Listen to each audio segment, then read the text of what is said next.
In the last several chapters of the book of Deuteronomy, Moses has been recounting the history from Egypt towards the location that they're at right now, on the door to entering into the promised land. This is a continuation of that, part 3. Deuteronomy 3:1. Then we turned and went up the road to Bashan, and Og, king of Bashan, came out against us, he and all his people, to battle at Edrei. As Israel made their way closer towards the promised land, they encountered more and more adversaries. And even today, you look around Israel, they are surrounded by adversaries, and it makes it difficult to possess the land. So on their journey towards the promised land, we have Og, king of Bashan, coming out to do battle with them. And he doesn't just send a small force, he sends everything he has against them. If he fails, he will be eliminated and all of his people. So it's a do or die situation. They send everything they have against Israel. Deuteronomy 3:2. And the Lord said to me, do not fear him, for I have given him and all his people and all his land into your hand. And you shall do to him as you did to Sihon, king of the Amorites, who lived at Heshbon. 3:3. So the Lord our God also gave into our hands Og, king of Bashan, and all his people, and we smote him until not one was left to him.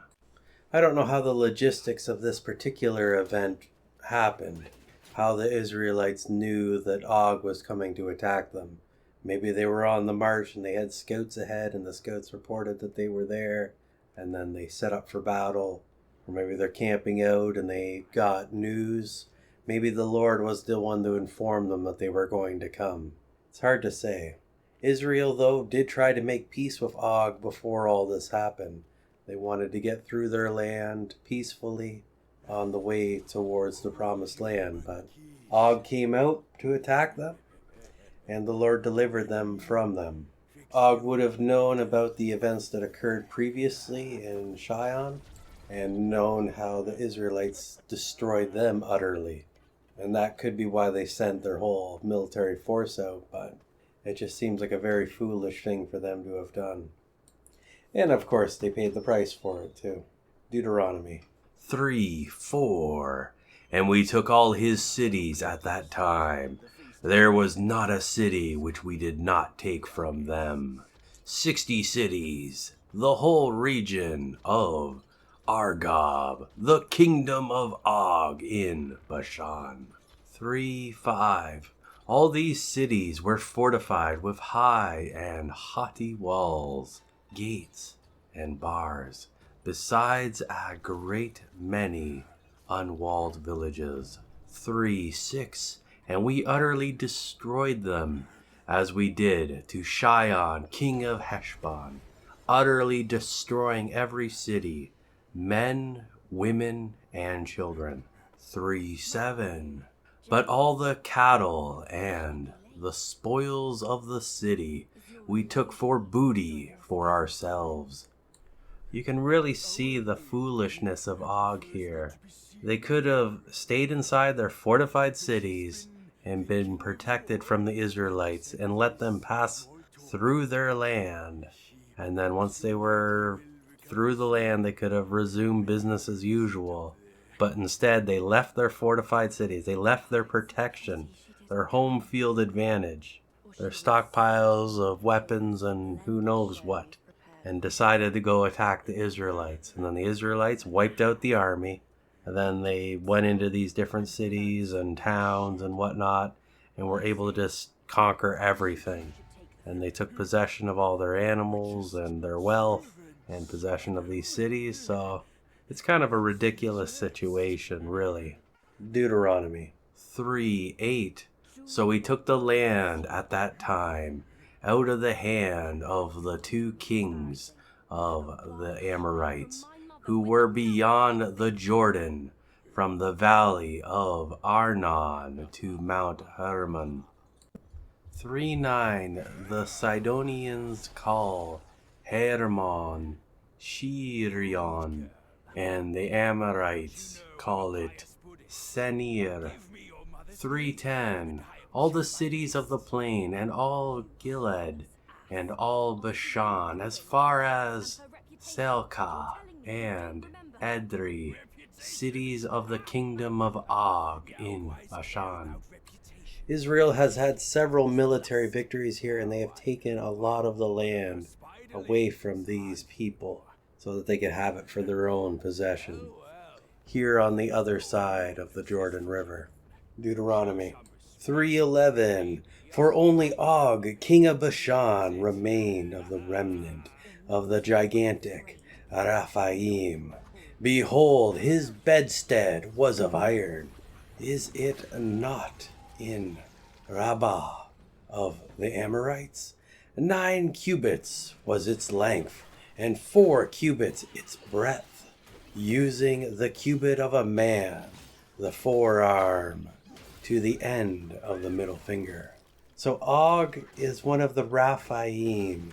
He is a giant. He is one of the mighty men of old. Perhaps an angel-human hybrid, or just a really big, strong, super dude that is just very powerful. And you can understand his arrogance when it comes to doing battle with the Israelites. When someone is very big and strong and they have never known a defeat, they grow conceited in their own ways. The word that is translated here for bedstead may also mean coffin. So it might be a bed to sleep in or a coffin to sleep in eternally. Almost like a sarcophagus. We see the size here, the cubits of a man, so the normal cubit that the Israelites would have been using. So 13 feet 3 inches by 5 feet 10 inches, or 411 centimeters by 183 centimeters. So fairly large. To make use of such a thing, he probably would have been very large. Granted, a bed would probably be bigger than he was, so he can roll around a bit.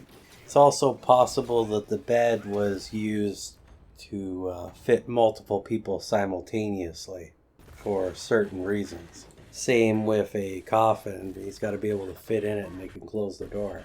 But a tremendously big individual. When it talks about the iron, I've read several different thoughts on that. Some, it's like an iron reinforced bed, or the bed itself was literally made of iron. When it comes to the bugs in the area in that warm climate, having an iron bed would be very resistant to the bugs so that they wouldn't be problematic. It could also be black basalt, which is a type of volcanic stone that is 20% iron that was available in that area, and it looks kind of cool if you Google image search it. A very ornate way of doing things. I guess that would also be pretty bug resistant as well. Anyway, it's probably not that important. Deuteronomy 3:12 When we took possession of this land, I gave to the Reubenites and the Gadites the territory from Aror, which is on the edge of the valley of the Arnon, and half the hill country of Gilead and its cities. So we saw this event in Numbers 32, where the Reubenites and the Gadites, the sons of the tribe of Reuben and the sons of the tribe of Gad, went before Moses and the people, and they pleaded their case that they really liked this land and that they wanted to settle here, and they went back and forth, and they decided that they would join the Israelites when it came to conquering the promised land, and then they would return here. It was very good land when it came to the raising of livestock. Good for the cattle, good for the herds and the flocks, so they really wanted to have it. Now the tribe of Manasseh, there was a chapter where they went out and conquered a bunch of cities, and as a result, they're going to dwell here as well, at least part of the tribe, because they conquered these places and, well, they kind of took possession of them at that point, and so they're able to keep what they conquered. Manasseh is really the go-getter tribe, and they're pretty cool. Deuteronomy 3:13 the rest of Gilead, and all of Bashan, the kingdom of Og, that is, all the region of Argob in Bashan, I gave to the half-tribe of Manasseh. It is called the land of Raphaim, of giant stature. 3:14. Jair, son of Manasseh, took all the region of Argob, that is, Bashan, as far as the border of the Gershonites and the Maacathites, and called it after his own name, Havoth Jair, so called to this day. 3:15. And I gave Gilead to Machir, son of Manasseh. So Manasseh really did gain a large portion of land in this area. And we saw that they renamed some of these places. Now that's important because the names of these places beforehand were incredibly evil and wicked and named after some of the pagan deities or the acts that they represented. So having them renamed was definitely beneficial in the long term. It would be a very bad look for Israel to have names of their cities be reflective of things outside of the Lord. Deuteronomy 3:16. And to the Reubenites and Gadites I gave from Gilead, even to the valley of the Arnon, with the middle of the valley as the boundary of it, as far over as the river Jabbok, the boundary of the Ammonites. 3:17. The Arabah also with the Jordan as its boundary from Chinnereth as far as the sea of the Arabah, the salt Dead Sea, under the cliffs of the headlands of Pisgah on the east. To really get an understanding of the land and the layout, it's probably best to look at a map to kind of see where these different places are and how the land was divided up and just what was the territory of the different tribes. Deuteronomy 3:18. And I commanded you at that time, saying, the Lord your God has given you this land to possess it. You, Reuben, Gad, and the half-tribe of Manasseh, shall go over the Jordan, armed before your brethren, the other Israelites, all that are able for war. This is another point of view of that conversation in Numbers when it came to the negotiations done by the sons of Gad and the sons of Reuben when it came to being able to possess this land. And this was one of the conditions, that they had to go militarily into the promised land and help their brethren conquer it. Deuteronomy 3:19. But your wives and your little ones and your cattle, I know that you have many cattle, shall remain in your cities which I have given you. So the men were to go to war, but they had these cities and they had these cattle, and they could stay behind. Deuteronomy 3:20. Until the Lord has given rest to your brethren, as to you, and until they also possess the land which the Lord your God has given them beyond the Jordan. Then shall you return every man to the possession which I have given you. 3:21. And I commanded Joshua at that time, saying, your own eyes have seen all that the Lord your God has done to these two kings, Sihon and Og. So shall the Lord do to all the kingdoms in which you are going over the Jordan. It's just going to be a temporary thing. They're going to have to cross the Jordan with their brethren, go in there, conquer the different places, and we have the reassurance that they're going to have great military victories like they've had in the past. These last couple battles they've had, they've won by a landslide. And Joshua, of course, is going to be the one taking up the mantle after Moses retires is going to be the one leading them, and Moses has given instruction to him as well. So they'll be able to go over there, do their thing, and return back home. And all will be good yet again. Deuteronomy 3:22. You shall not fear them, for the Lord your God shall fight for you. When people are afraid, they make bad decisions. So there's always that commandment we see of not being afraid. God's going to lead them through this. He's going to deliver them. He's delivered them in the past. He can do it again. Don't be afraid. Deuteronomy 3:23. And I besought the Lord at that time, saying, 3:24. O Lord God, you have only begun to show your servant your greatness and your mighty hand. For what God is there in heaven or on earth that can do accordingly to your works and according to your might? Moses has seen some incredible things, all these different miracles. He got to see them firsthand, from those times in Egypt to those times when they were on their journey, when they were in the wilderness wandering, to the battles with these different cities. There was that time when they battled with 12,000 men, and they came back without losing a single one, with hundreds of thousands of different animals as spoils of war. Some incredible stuff Moses has been privy to, and he would really like to see this to the end. But due to his sin and his failing, that's not going to be the case.